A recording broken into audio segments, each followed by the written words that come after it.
From New York to Geneva, Vienna to Nairobi, Kenya stands shoulder to shoulder with the world's great centers of multilateralism.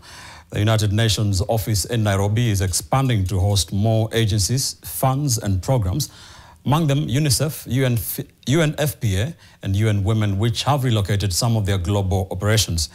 NTV's Catherine Omando reports on how this could elevate Kenya's diplomatic status.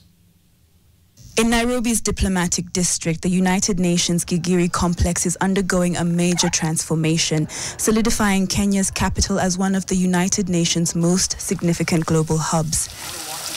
Today, Nairobi is one of the only 4 UN-headquartered duty stations worldwide, alongside New York, Geneva and Vienna, and the only one in the global south.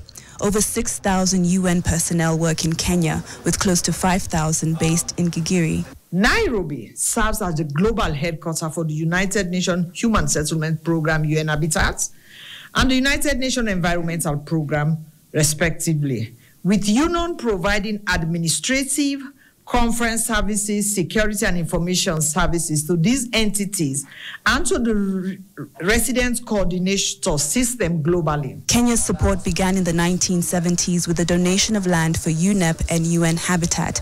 Gigiri has since evolved into one of the UN's most institutionally complex campuses. We have a ratio of 1:4 international to national staff, making sure one of the most qualified workforce in the UN system, providing cost-effective services to our offices in Kenya and regionally and globally. With funding approval from the UN General Assembly, nearly $340 million, approximately 43.9 billion shillings at the current exchange rate, has been secured for 2 key projects: an upgraded office complex replacing aging prefurbs and a modern conference facility.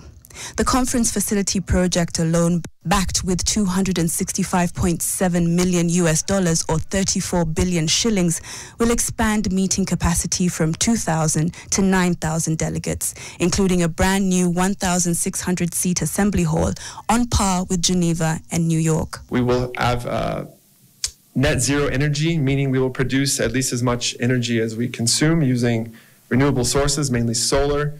We'll also have water harvesting, so we have a water catchment system here. This is our water cistern, which will be used to recycle gray water and use for flushing toilets.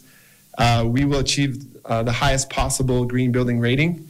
Looking at how this expansion will benefit Kenyans, officials say the new offices and meetings translate to jobs and demand, from the service industry to infrastructure upgrades, visa processing, transport and hospitality. Being here creates jobs for its people.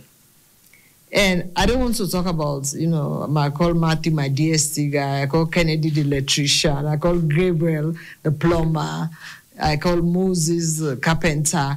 One way or the other, they get resources. So the economic benefit is not only what UN pays in, it's how much UN impacts the restaurants that thrive, the hotels.